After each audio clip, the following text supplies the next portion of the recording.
Maintenant que vous avez enregistré vos options correctement, vous êtes prêt à commencer. Inquiétez-vous pas, ça va vous prendre un petit peu de pratique avant d'être vraiment à l'aise avec le programme.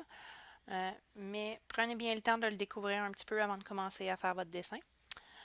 Ce que je vous conseille, c'est de toujours cliquer ici parce que ça permet de s'accrocher à chacun des petits points si on veut. Okay? Ça facilite juste le design. Maintenant, on part toujours du X en rouge et si vous voyez, quand je déplace ma souris, les chiffres en bas changent. Pourquoi? Parce que ça calcule au fur et à mesure les distances. C'est inscrit en, ici vous voyez, ça dit un pied, parce que chaque carré ici vaut un pied. Donc, chaque petit point comme ça, c'est un tiers d'un pied, donc 4 pouces. Je veux commencer à créer une cabane pour enfants, donc je veux une ligne. Il y a différents types que vous pouvez vous amuser à découvrir. Moi, j'aime bien le 2 points, parce que le 2 points me permet de cliquer avec ma souris et d'aller dans plusieurs directions. Donc là, je commence. Je clique à gauche sur ma souris. Vous voyez, j'ai un petit point rouge qui vient d'apparaître. Et là, je me déplace de la longueur désirée. Donc, je voulais 8 pieds. Je clique maintenant encore avec ma souris à gauche et je peux monter, changer de direction. J'aimerais savoir 7 pieds. Et voilà, 7 pieds. Maintenant, je veux faire le toit. Donc, ce que je vais faire, c'est de me déplacer de 4 pieds pour être au milieu. Je clique encore avec le curseur à gauche. Je redescends. Hop, je me suis trompée. Et voilà. Et admettons que j'ai fait une erreur, j'ai cliqué ici par accident. Donc, ce que je vais faire, c'est aller dans Édition, Annuler, qui va annuler ma dernière. Hop. Je dois retourner cliquer sur mon 2 points et là, je me réinstalle ici. Je recrée et je ferme. Voici la structure. OK, là, je suis encore attachée. Je ne veux plus être attachée. Je vais aller faire d'autres choses. Donc, ce que je vais faire sur mon clavier d'ordinateur, je vais faire Escape.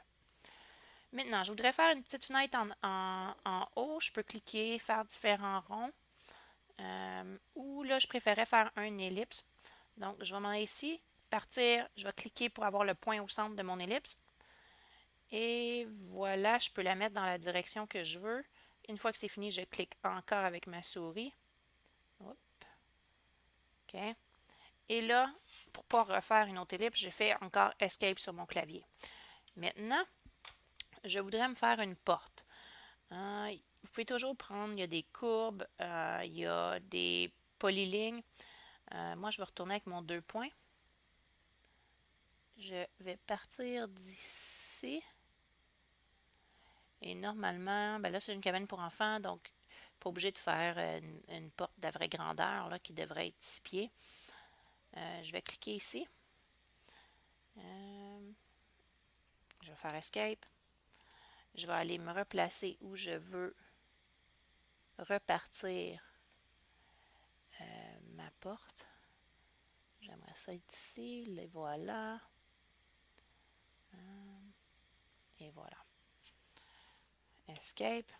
Maintenant, ce que je vais faire, je vais aller faire une porte avec un arche en haut. Donc, ce que je vais faire, c'est le 3.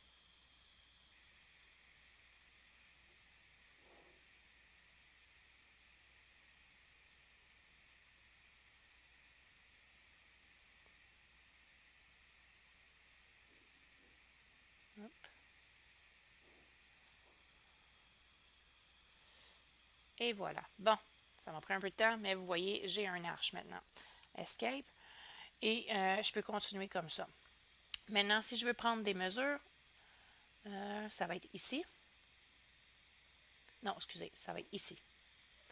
Donc, ça, c'est l'angle dans lequel la mesure va être prise. Donc, premièrement, je voudrais prendre la mesure horizontale. Donc, je m'installe ici, je clique à gauche, je m'en vais à l'autre point que je veux mesurer. Clique, je descends, je tire vers en bas, vous voyez, je descends vers le bas et là, maintenant, je clique encore à gauche et voilà, ma mesure est enregistrée.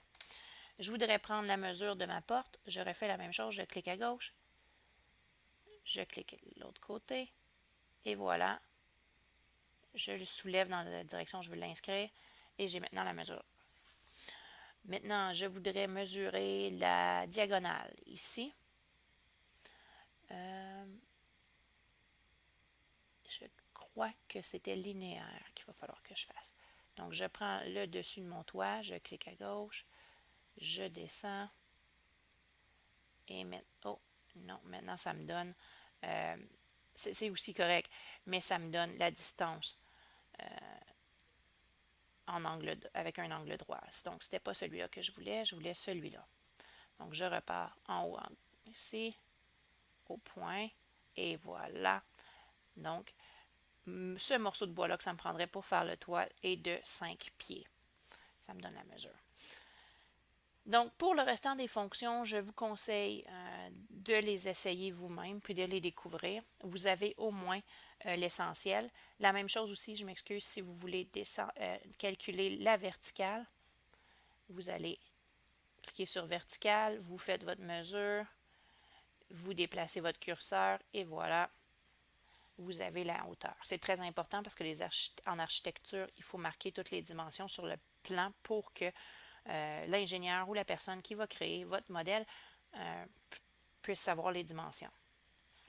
J'espère que cette vidéo vous a été un peu utile.